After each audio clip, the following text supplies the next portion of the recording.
Everyone, welcome to VR educators. TGPSC Telangana state public service commission group 2 results కి సంబంధించి మన YouTube channel VR educators లో ఇది second video. So నేను ఇప్పటి వరకు ఈ టీజీపీఎస్సీ గ్రూప్ 2 కి సంబంధించి కీస్ పైన కానీ లేదా కట్ ఆఫ్స్ పైన కానీ ఎలాంటి వీడియోస్ చేయలేదు. ఎందుకంటే I don't want to confuse aspirants. కేవలం ఒకే ఒక వీడియో చేశాను, అది కూడా రిజల్ట్స్ వచ్చిన తర్వాత నా మార్క్స్ జెన్యూన్ గా మీతో షేర్ చేసుకోవాలనిపించింది, మీకు చెప్పాలనిపించింది, అందుకే ఆ వీడియో చేశాను. ఇది second video and last video. ముఖ్యంగా ఈ వీడియో చేయడానికి కారణం ఏంటంటే మార్కులు చాలా మందికి తగ్గాయి ప్రైమరీ కీతో పోలిస్తే ఫైనల్ కీలో. ఎందుకు తగ్గాయో ఒక చిన్న అంచనాలో చూద్దాం మనం. నెక్స్ట్ మనకి దగ్గరగా మార్కులు వచ్చి సర్వీస్ మిస్ అయిన వాళ్ళ బాధ చాలా ఉంటుంది, అసలు ఆ బాధను వర్ణించలేం. వాళ్ళకి మన తరపు నుండి ఏమైనా సూచన ఉంటే చిన్నగా చూద్దాం. కొత్తగా ప్రిపరేషన్ స్టార్ట్ చేసే వాళ్ళు ఎవరైతే ఉంటారో వాళ్ళకి మన తరపు నుంచి చిన్న సజెషన్ ఇచ్చే ప్రయత్నం చేద్దాం. ముఖ్యంగా మీరు గమనించినట్లయితే ఫైనల్ కీలో చాలా చేంజ్లు వచ్చాయి. ఎస్పెషల్లీ పేపర్ 4 ఉద్యమ చరిత్ర ఏదైతే ఉందో అందులో చాలా వరకు చేంజెస్ వచ్చాయి. ఒక్కసారి మీరు ఇక్కడ చూడండి, నేను డిస్ప్లే చేశాను. ఫైనల్ కి మనకి 10th క్వశ్చన్ ఆన్సర్ చేంజ్ చేశారు, అదేవిధంగా 29th క్వశ్చన్ చేంజ్ చేశారు, 33 క్వశ్చన్ చేంజ్ చేశారు అండ్ 60 క్వశ్చన్ చేంజ్ చేశారు. దాంతో పాటుగా మనకి 128 క్వశ్చన్ కూడా చేంజ్ చేశారు. మొత్తం ఎన్ని క్వశ్చన్ చేంజ్ చేశారండి? 1 2 3 4 5 క్వశ్చన్స్ చేంజ్ చేశారు ప్రిలిమినరీకి ఇప్పటికి. నెక్స్ట్ ఎన్ని క్వశ్చన్స్ డిలీట్ అయ్యాయో చూద్దాం. డిలీట్ అయిన క్వశ్చన్స్ చూడండి ఒకసారి. 62 క్వశ్చన్ డిలీట్ అయింది, 63 క్వశ్చన్ డిలీట్ అయింది, 110 క్వశ్చన్ డిలీట్ అయింది, 116 క్వశ్చన్ డిలీట్ అయింది, అదేవిధంగా 123 క్వశ్చన్ కూడా డిలీట్ అయింది. అంటే 5 క్వశ్చన్స్ డిలీట్ చేశారు, 6 క్వశ్చన్స్ మనకి ప్రైమరీ కీతో పోలిస్తే ఫైనల్ కీలో మార్చడం జరిగింది. దాంతో పాటుగా 65వ క్వశ్చన్ కి 2 ఆప్షన్స్ ఇచ్చారు, 3 or 4 అని. అంటే ఓవరాల్ గా మనకి 12 క్వశ్చన్స్ ఎఫెక్ట్ అయ్యాయి ప్రైమరీ కీతో పోలిస్తే ఫైనల్ కీలో. కేవలం ఉద్యమ చరిత్ర పేపర్లోనే, ఒక్క పేపర్లోనే చూడండి 12 క్వశ్చన్స్ మారాయి. మనము ఈ డిలీట్ అయిన క్వశ్చన్స్ లో చాలా మంది కరెక్ట్ ఆన్సర్ పెట్టి ఇప్పుడు క్వశ్చన్స్ డిలీట్ అవ్వడం వల్ల చాలా మంది నష్టపోయారు. అదేవిధంగా ఇలా క్వశ్చన్స్ ప్రైమరీ కీకి ఇప్పటికి చేంజ్ చేయడం వల్ల కూడా చాలా మందికి మార్క్స్ కోల్పోవడం జరిగింది. సో కొందరికి యాడ్ అయ్యి ఉంటాయి, కొందరు కోల్పోయారు, చాలా మంది అయితే కోల్పోయారు. 12 క్వశ్చన్స్ అంటే చిన్న విషయం కాదు, it's a very big number. మీరు రిజల్ట్స్ లో జిఆర్ఎల్ జనరల్ ర్యాంకింగ్ లిస్ట్ లో చూడండి, ఒక 0.2 మార్క్స్ తోని దగ్గర దగ్గర 5 నుండి 10 మంది విద్యార్థులు ఉన్నారు. కేవలం పాయింట్లలోనే 5 నుండి 10 మంది విద్యార్థులు ఉన్నప్పుడు ఇలా 12 క్వశ్చన్స్ చేంజ్ చేయడం వల్ల ఎంత మంది ఎఫెక్ట్ అవుతారు? లక్షల మంది ఎగ్జామ్ రాశారు, అందులో జెన్యూన్ గా ప్రిపేర్ అయిన వాళ్ళు చాలా మంది ఎఫెక్ట్ అవుతారు. సో మనకి 12 క్వశ్చన్స్ అసలు ఇలా మారడం అనేది చాలా వరకు నష్టం జరిగింది విద్యార్థులకి. సరే, రాని వాళ్ళకి మన మిస్టేకే 100% ఒప్పుకుంటాను. డెఫినెట్ గా మనం మార్కులు సరిగ్గా రాలేదు. సో ఏదైనా సరే మనం కరెక్ట్ గా ప్రిపేర్ అయినా కానీ కొన్నిసార్లు లక్ కూడా కలిసి రావాలి.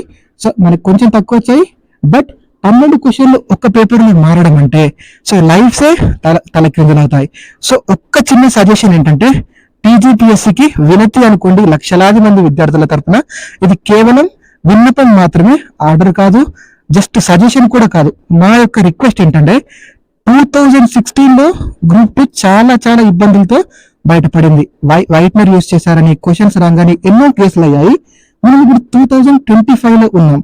ఆల్మోస్ట్ 9 సంవత్సరాల తర్వాత కూడా మనకి ఒక క్వశ్చన్ పేపర్ తయారు చేయడంలో ఇన్ని మిస్టేక్స్ జరిగితే 0.5లనే, 0.2లనే, 0.3 మార్క్స్లనే 20 మంది 30 మంది విద్యార్థులు ఉంటున్న ఈ రోజుల్లో, ఇంత టఫ్ కాంపిటీషన్ ఉంటున్నటువంటి ఈ రోజుల్లో ఒక్క పేపర్ లో 12 మిస్టేక్స్ అంటే డెఫినెట్లీ దయచేసి ఇప్పటి నుండైనా, సో మేము ఎలాగో నష్టపోయాం, నెక్స్ట్ నోటిఫికేషన్ లో రాసే పిల్లలకైనా ఆస్పిరెంట్స్ కైనా ఎలాంటి నష్టం జరగకుండా, ఇలాంటి మిస్టేక్స్ కాకుండా దయచేసి ఇలా 12 క్వశ్చన్లు 10 క్వశ్చన్లు ఒక్క పేపర్ లో పోతే లైఫ్సే తారుమారైపోతాయి.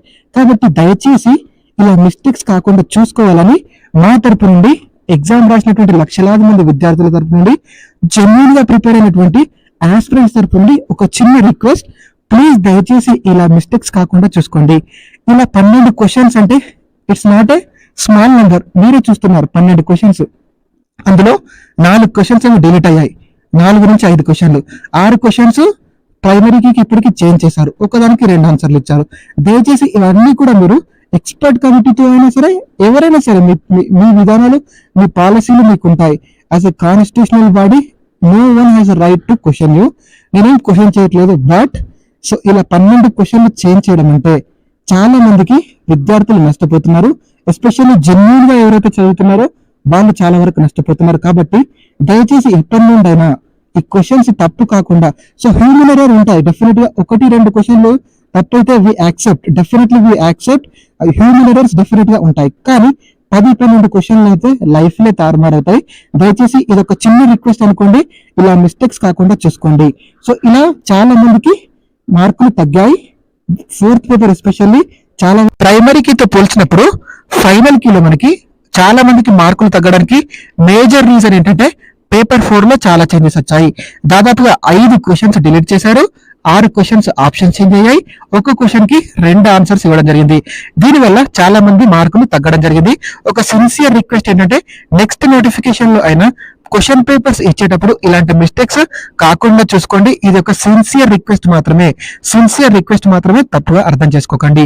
మనకి పేపర్ 3 లో ఎక్కువగా మిస్టేక్స్ ఏం లేవండి.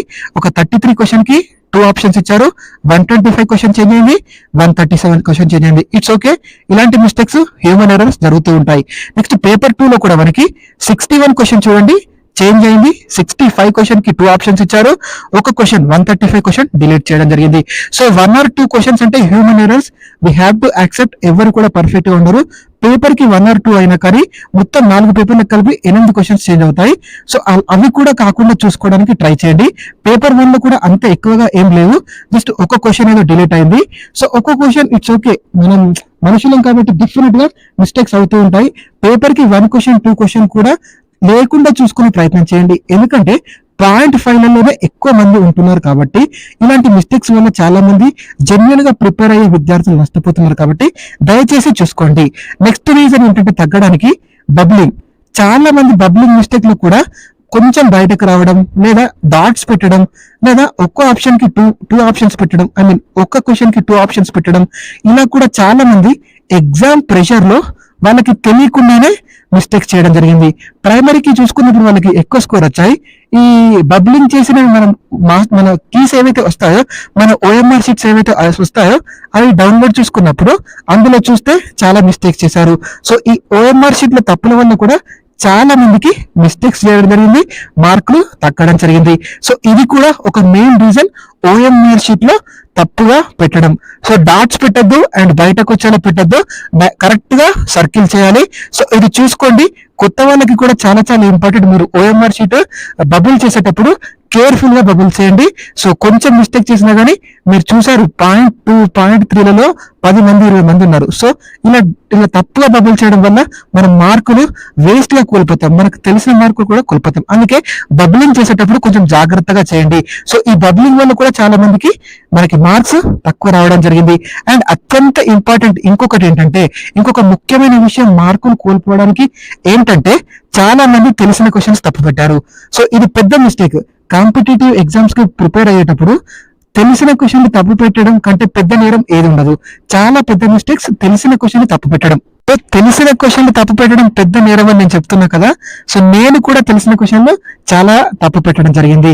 సో మనకి తెలియకుండానే కొన్ని సందర్భాల్లో తెలిసిన క్వశ్చన్స్ కూడా తప్పు పెడతాం. మనకు తెలియని క్వశ్చన్స్, టఫ్ ఉన్న క్వశ్చన్స్ వేరే వాళ్ళకంటే 1 మార్క్ ఎక్కువ రావడానికి చాలా కష్టపడతాం, చాలా ట్రై చేస్తాం. కానీ బేసిక్స్ ఏవైతే ఉంటాయో, మనకు తెలిసిన క్వశ్చన్స్ ఏవైతే ఉంటాయో వాటిని మనం కరెక్ట్ గా పెట్టకపోవడం వల్ల చాలా మంది తెలిసిన క్వశ్చన్లే తప్పు పెడతారు.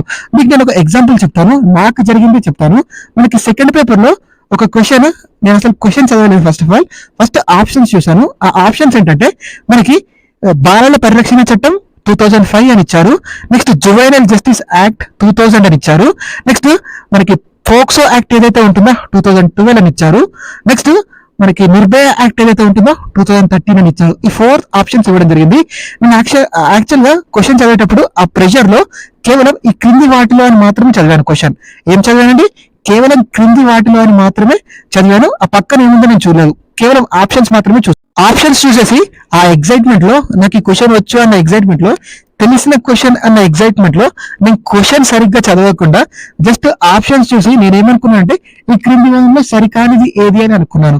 అసలు నేను క్వశ్చన్ చదవలేదు. బట్ నాకు ఆ క్వశ్చన్ తెలుసు, నాకు అది 100% వచ్చని నాకు తెలుసు. నేను జువెనల్ జస్టిస్ యాక్ట్ ఏదైతే ఉంటుందో అది 2000 ఉంది కదా, అది రాంగ్ అని పెట్టాను. యాక్చువల్ గా దాని సవరణ చట్టం 2015 లో వస్తుంది. 2000 కూడా రైటే, బట్ ఆ ఎగ్జామ్ ప్రెషర్ లో నాకు ఏమనిపించింది అంటే అది రాంగ్ అని నేను అది పెట్టేసొచ్చాను. యాక్చువల్ క్వశ్చన్ ఏమి ఇచ్చారంటే, ఈ క్రింది వాటిలో న్యాయ నేర నివారణ చట్టం అని దేనిని పిలుస్తారని ఇచ్చారు. వెరీ వెరీ సింపుల్ క్వశ్చన్ అండి. న్యాయ నేర నివారణ చట్టం అని దేన్ని పిలుస్తారని ఇచ్చారు.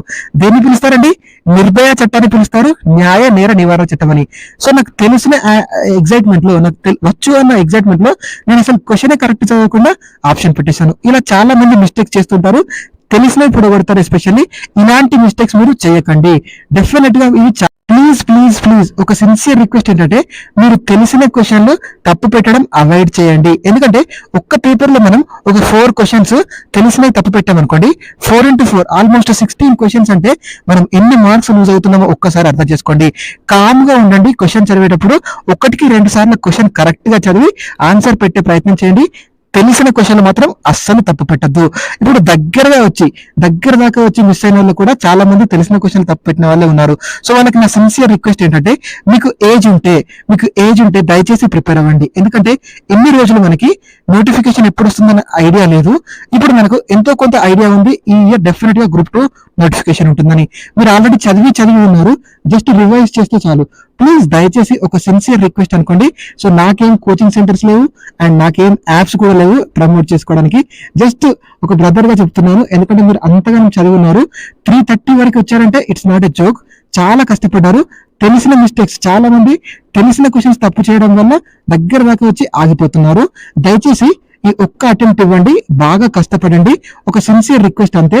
మనం బాగా కష్టపడి, మనం సిన్సియర్ గా హార్డ్ వర్క్ చేసి ఇదే జీవితం అనుకొని చదివి లాస్ట్ కి మనకి సర్వీస్ రాకపోతే ఆ బాధ ఎలా ఉంటుందో నాకు చాలా బాగా తెలుసు.